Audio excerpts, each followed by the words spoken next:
right, how y'all doing? That was a riveting video. But these next guys will be very, very good to talk to, speak to. They've done a massive project, as you all know. Doge Pound is huge, and Super Doge is doing an amazing thing as well. So want to introduce this panel here to you guys. First and foremost, Kyle from the Doge Pound. Introduce him, please.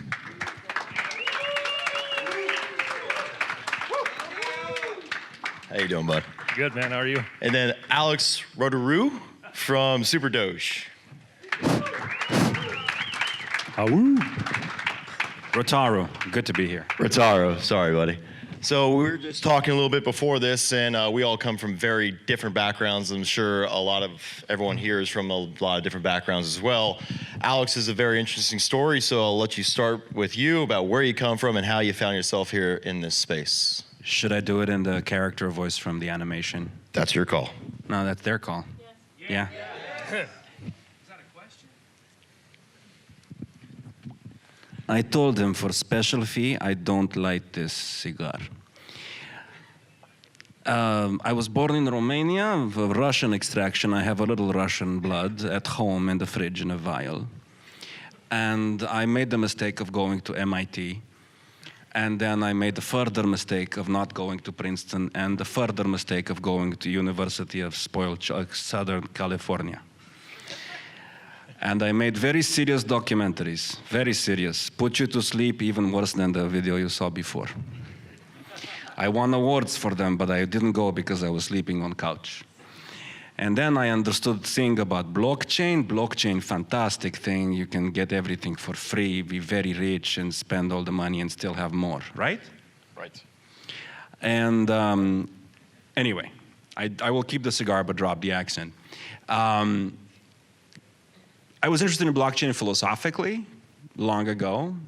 Just the idea of decentralized independence was so exciting to me. And didn't get into it. I had other things to do, like ruin 2 marriages, raise a child. And eventually I came around and got together with a group of Hollywood filmmakers and a developer who's not doxed yet, because he has another project coming in a few weeks, and we're going to reveal both of them at once, who should be in Hollywood. And we decided to go into the charity meme coin game. What charity meme coin game? We kind of invented it, right? Well, I think there are a handful of charity meme coins now, but when we were looking at what meme coin to do, we knew we wanted to do something extremely wide spectrum, right? It's like, imagine a little dog that's like an orchestra man, like has everything, got a little drum and bells and whistles. So we tried to create something as future-proof as possible. So it's a deflationary coin. We have a Discord community that upvotes charities. We've given $500,000 already to charity, although we're only a few months old. We have an animation series with a really deep bench of creatives. From our lead writer wrote Gargoyles and the animated series, and X-Men, 4 or 5 Disney movies, RoboCop, and we are dropping our first NFT of a series of NFTs, and we'll basically create coins, so tokens, and NFTs based on our 3 lead characters, one of whom is played by Crypto Wendy O. And we're on the Binance Smart Chain. So we tried to look at it culturally in terms of this collaborative aspect between creators and audience, because this is a unique opportunity. Normally in entertainment, the creators give to the audience something to wiggle their tails at, and the audience gives money, or gives it to the studio, and the studio may share it or not with us. This is an opportunity to create a community where there's a feedback loop, and there's an ability for input and mutual growth and shaping our own future. So we're all excited about that. And we're kind of newcomers to the field, only 1 or 2 or 3 years. There are people here and here who've done this longer. That's who Super Doge is. Yeah, so I got a lot of questions for you. One, what do you think the sentiment is in Hollywood to connect the pre-existing audiences, or the current model of production and then marketing and then putting out a film or a TV series, and then converting that now to utilizing NFTs, and you see a few different examples coming up. You think it's growing within that ecosystem? Hollywood never likes to be, by the way, the name of the Chihuahua I play is Hollywood. So, except in Russian, it would be Gollywood, because I don't know, too much information, but they don't pronounce H in Russian. So a name like Hitler is pronounced Gitler. And Hollywood, Gollywood. But the producers didn't want me to go that far.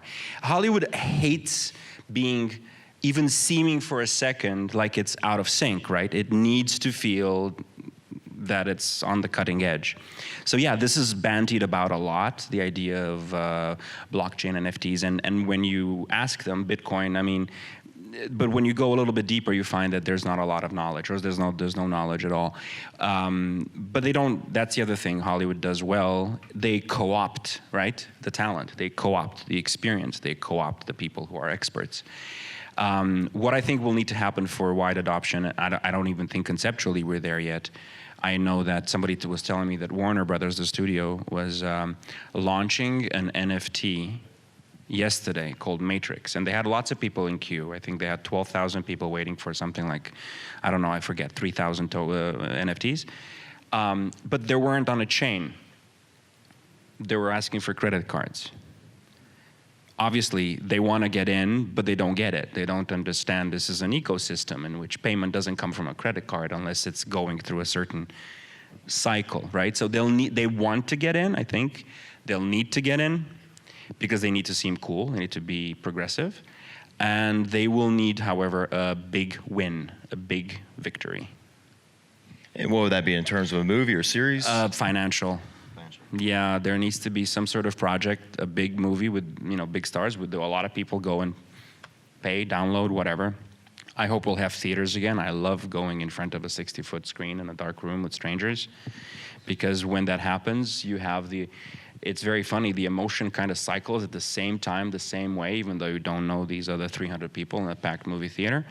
But if that doesn't happen, then it's gonna have to be quantified in a different way. But it still needs to be measurable success. But for now, I think we have a year or 2 or 3 in which attempts will be made. I know that there are NFT movies being made. I'm not quite sure what that means, and I would turn the question back to you guys. What does that even mean at this point? Because we don't have a clearly defined, and that's great. We don't have a clearly defined path. Everyone in this room could come up with a different path, and you could stick the label NFT movie to it, and it would be something totally different. It seems very analogous to me to the sports world as well. So Jupiter Group, we speak a lot with organizations, institutions about them building out their NFT strategy.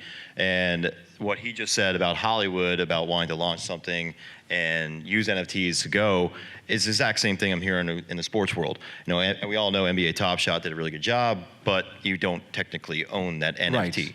Copyright.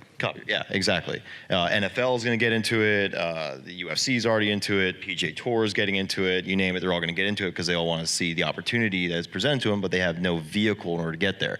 So it will take early adopters like yourselves in order to really pave the path and then try things and adopt. I don't want to edge him out of the conversation. Yeah. You're good. I'm enjoying this. Yeah. Okay. I don't know if we're early. I mean, we're early adopters. Even what we're doing is probably going to be looked upon like a slightly better horse cart by the time we get to have working vehicles in this space. What we're trying to do is to leverage the media exposure and penetration that we classically have, because all of us have managers and agents, and the pilot dropped and it's done fairly well. I think it racked up like almost 20,000 views in 3 days, and I'm very worried because there's not a single negative comment. So please, someone go and troll us, because until you're trolled, you're not anyone. But you need something. So we have a pilot series of 6 episodes. They're going to drop at 2-week intervals, followed by 3 or 4 additional pieces of content. Dogs are dogs, right? So who here is familiar with Between Two Ferns with Zach Galifianakis? Okay, we have Between Two Hydrants with Bark Galifianakis. So those are going to be extra things. Our aim is to be like The Simpsons, but for crypto, or South Park, but for crypto. So it's not about the quality of the animation. It's vector-based, so it's good, but you're not going to watch Pixar.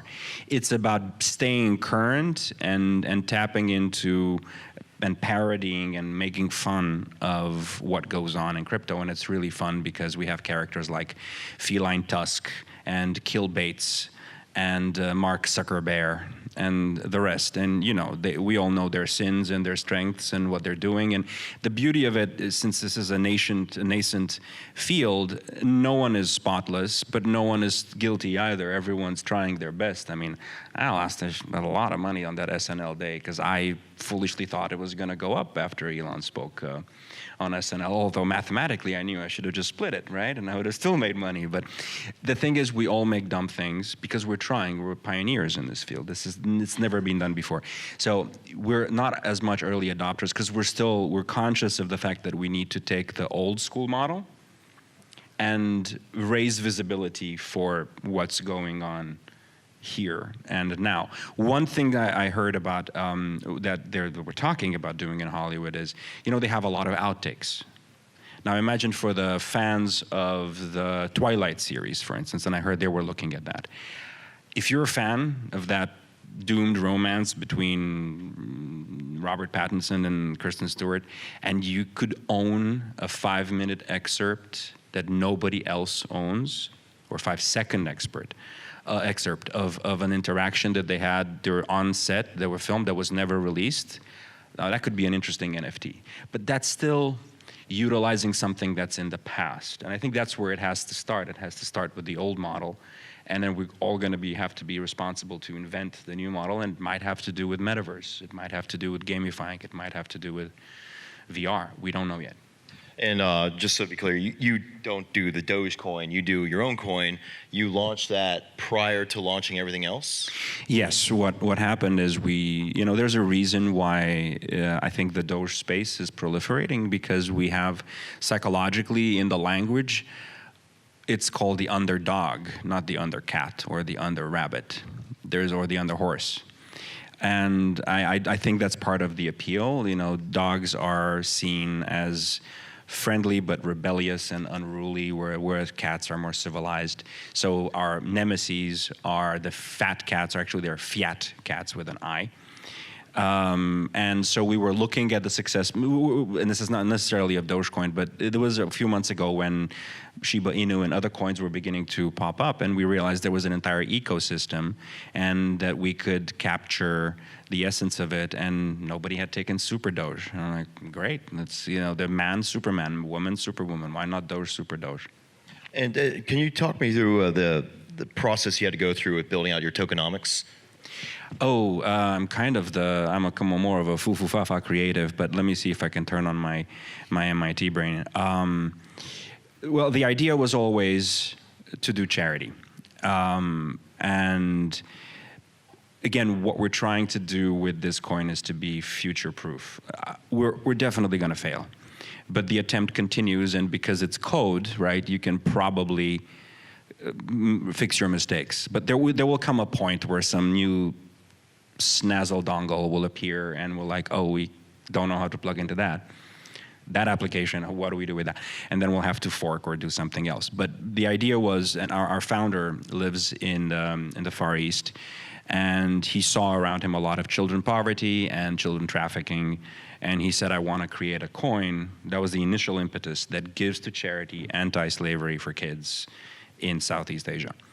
And so it developed from there. And I don't think that the model is unique, the idea of a deflationary system that redistributes to holders. So we decided to have a 6% burn on any transaction or transfer, of which 1/3, namely 2%, goes back to the dev team, which is certainly not enough because now we have an animation series. So we have a dev team twice or 3 times the size of a normal one. 2% is reflected back to the community, and 2% goes to, we started out with 3 charities. To my shame, I don't recall one of them, but I know that the other two are, one of them is it's called Water for Life, and we dig wells in Western Africa. for populations that don't have access to water. And another one is based here in the States, and it's a foster home institution that recently renamed one of the buildings Super Doge that they own, because they were able to take 7 kids out of the experience of homelessness, or prevent them from experiencing homelessness. And every 3 months, the Discord community, also known as the Doge House, and I was talking earlier, we somehow managed to not have Doge Pound in it, so we're happy because we want to leave their IP alone. But we have the Doge Pack and the Doge House, and if you're in the Doge House, if you own one of the NFTs that are dropping tomorrow, you will be able to propose, suggest a charity, and then promote it in the Discord, and that'll be a vote. And every 3 months, we're going from 3 charities down to 2, just to give them a little more. And although our market cap is currently at 11 million, we, like I said, donated $500,000 already to these 3 charities, I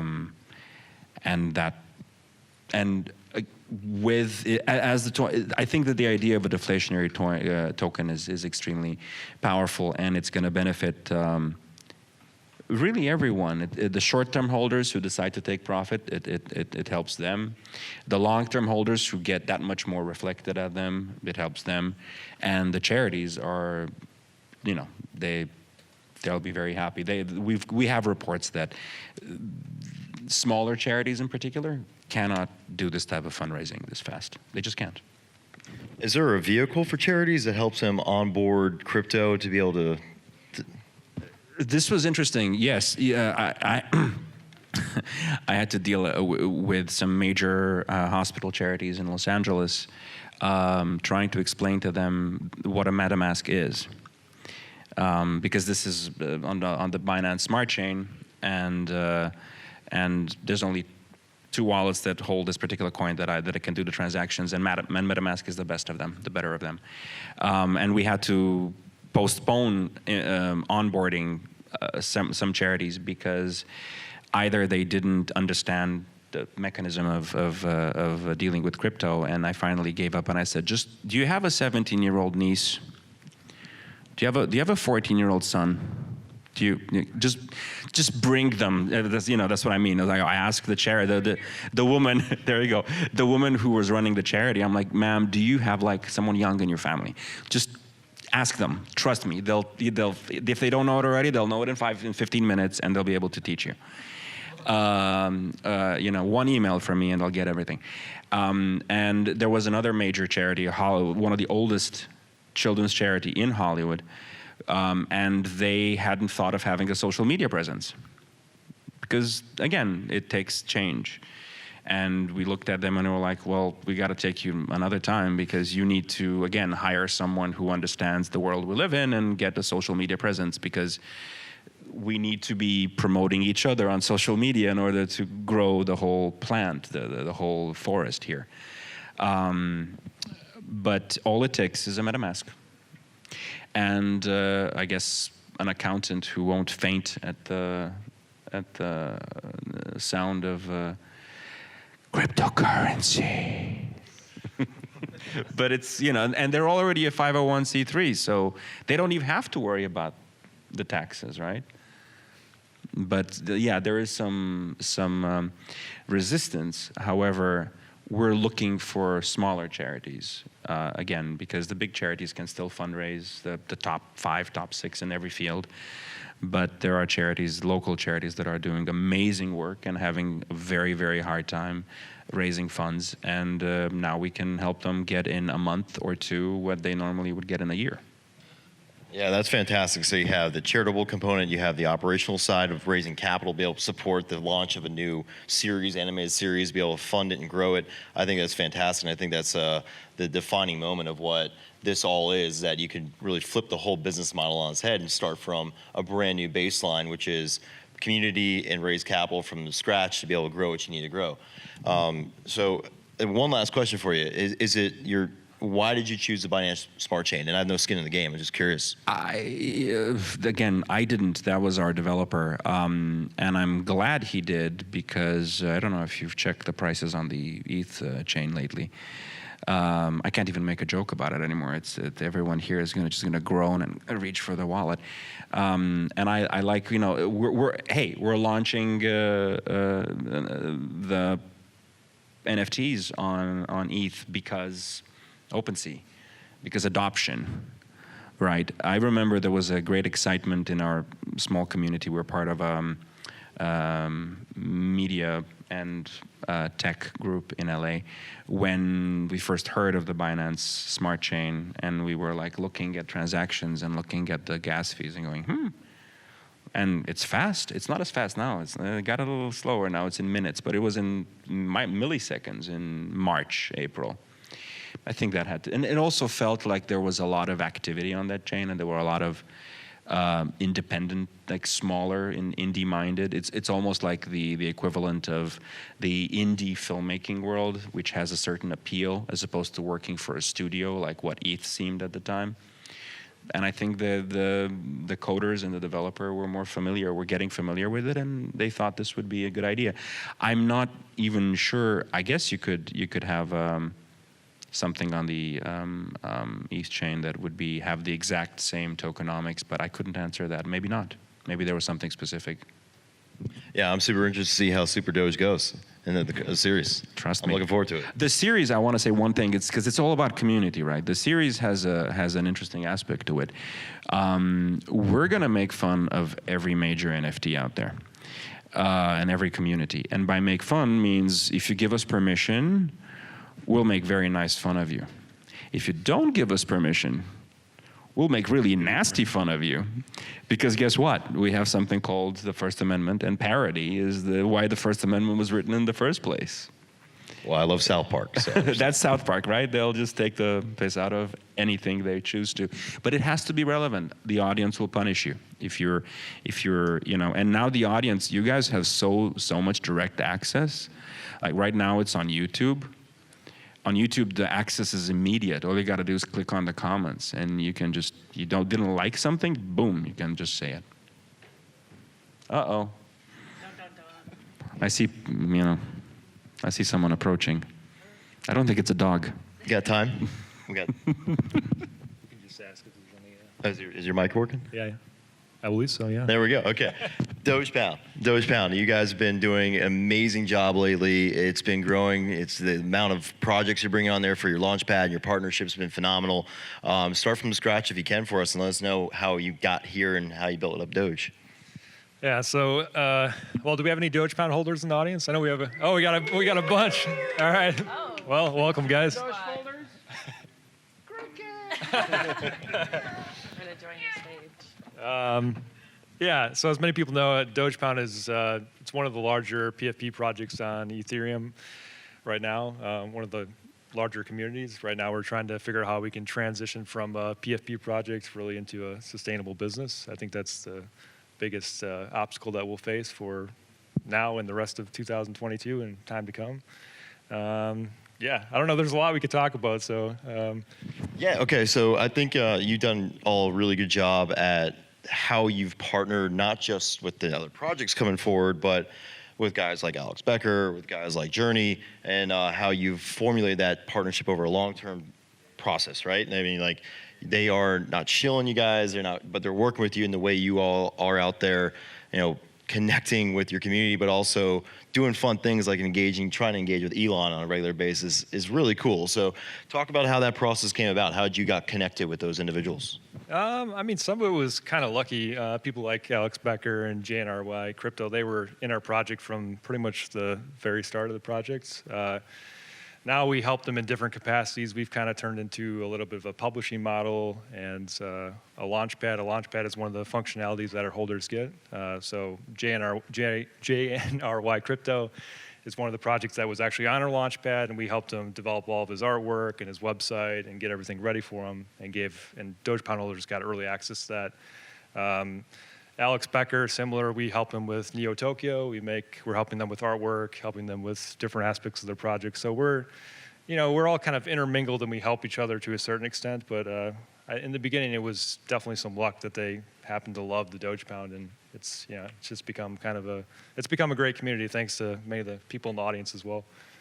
And so you're recently coming into offering gaming into the Launchpad. Yep. What was the inception of that? Was that Alex that helped you guys out, or your personal involvement with it? Yeah, so I used to own a mobile app and mobile gaming company, and my business partner who's in the audience over there, he also was pretty successful in the mobile gaming space. So, I mean, like I said, we realized that the Doge Pound can't just exist as a PFP project. So we're trying to tackle big things at the end of this year or next year that we think can make it sustainable, and one of those things would be gaming. So you'll see a lot of things coming out of the Doge Pound, and more so early next year, that are very much gaming focused. So we're excited for that, yeah. I have a question for all of you gentlemen up here. How can we support your projects? How can we be a part of what you're doing? How can we get involved, anyone in the crowd, if they're not already involved? And we'll start over here. 1, 2. Go to superdoge.io. Decide if you want to buy some Subdog, SUPDOG, Subdog, and join the Discord and mint an NFT or 6 if you feel like it. And you can scan the back of my blazer when I leave, if you don't remember superdoge.io. And you be the judge. We want to be 0.07 ETH. It's a 10,000 generational. It's, you know, run of the mill. Pardon? Minting tomorrow. Tomorrow, yeah. Yes, and you have a chance to win one of 10 NFTs. If you go to if you scan me or something. I love that. Good job. Good job. This is Alpha Stage, so you might as well get your alpha while you can. And you, sir, kind in the middle?